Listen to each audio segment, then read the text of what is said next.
નમસ્કાર દર્શક મિત્રો, હું છું બાબા સૈયદ. વિજાપુરની ખબરમાં આપનું સ્વાગત છે. વિજાપુરમાં આજે 10 વાગ્યાથી લઈને 12 વાગ્યાના વચ્ચે 35 mm પડેલા ટૂંકા વરસાદે શહેરના અનેક મુખ્ય વિસ્તારોમાં પાણી ભરાવાની સમસ્યા સર્જી છે, જેના કારણે રહેવાસીઓ અને વાહન ચાલકોને ખૂબ જ હાલાકીનો સામનો કરવો પડી રહ્યો છે. સરદાર વલ્લભભાઈ પટેલની પ્રતિમાથી લઈને ટીબી હોસ્પિટલ તરફ જઈ રહેલ મુખ્ય માર્ગ પર પાણી ઢીચરસામાં ભરાઈ ગયું છે, જેના કારણે 2 વ્હીલર અને 4 વ્હીલર ચાલકો માટે આ માર્ગ પરથી પસાર થવું મુશ્કેલ બન્યું હતું.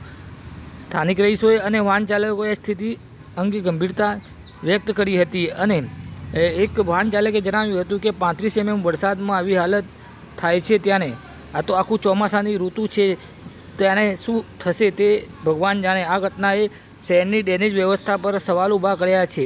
પ્રભાવિત વિસ્તારોમાં પાણી ભરાવાની સમસ્યા ફક્ત મુખ્ય માર્ગો પર સુધી સીમિત નથી, પરંતુ અનેક રહેણાંક વિસ્તારો પણ તેની ઝપેટમાં આવ્યા છે.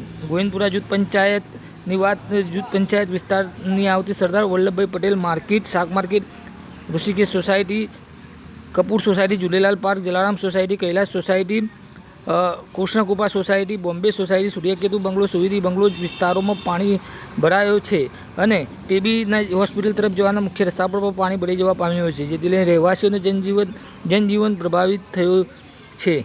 ઘણી સોસાયટીઓમાં પાણી ઘરોના પરિસરમાં ઘૂસી ગયું હોવાના અહેવાલ પણ છે, જેના કારણે લોકોમાં ભારે રોષ જોવા મળી રહ્યો છે. ગત વર્ષ પણ આ પરિસ્થિતિ નિર્માણ થયું હતું, પરંતુ સમસ્યાનું સમાધાન આવ્યું નથી, જેથી લઈને આ વર્ષે પણ વરસાદી પાણી ભરાઈ જવાની સમસ્યા ઉદ્ભવી છે. ધારાસભ્યના સૂત્રો દ્વારા જાણવા મળ્યું હતું કે પાણીનો ઝડપી નિકાલ કરવામાં આવશે, તાત્કાલિક વ્યવસ્થા કરવામાં આવશે. એક પ્રતિનિધિએ કહ્યું હતું કે અમે પાણી નિકાલની વ્યવસ્થા કરી રહ્યા છીએ અને હાલ સમસ્યાનું કાયમી નિકાલ લાવવાનું પણ પ્રયત્નશીલ છીએ. મારું નામ પરેશ રાવલ, વિજાપુર.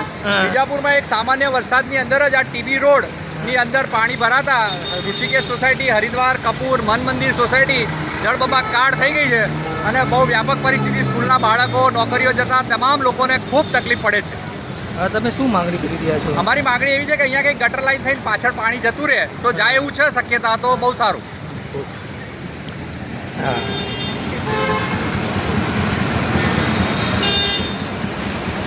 તંત્રની નિષ્કાળજી. બોલો. આ ચોમાસું બેસે અને આ તકલીફ ઊભી થાય છે કે દર વર્ષે ચોમાસાની અંદર આટલો વરસાદ પડે અને અહીંયા પાણી ભરી જાય છે, પણ કોઈ તંત્રવાળા આવીને જોઈને જતા રહે છે, કોઈ અહીંયા કોઈ ઉકેલ આવતો નથી. જ્યારે ઇલેક્શન આવે ત્યારે આ બધું યાદ આવે છે, એના પછી કોઈ જોવા આવતું નથી.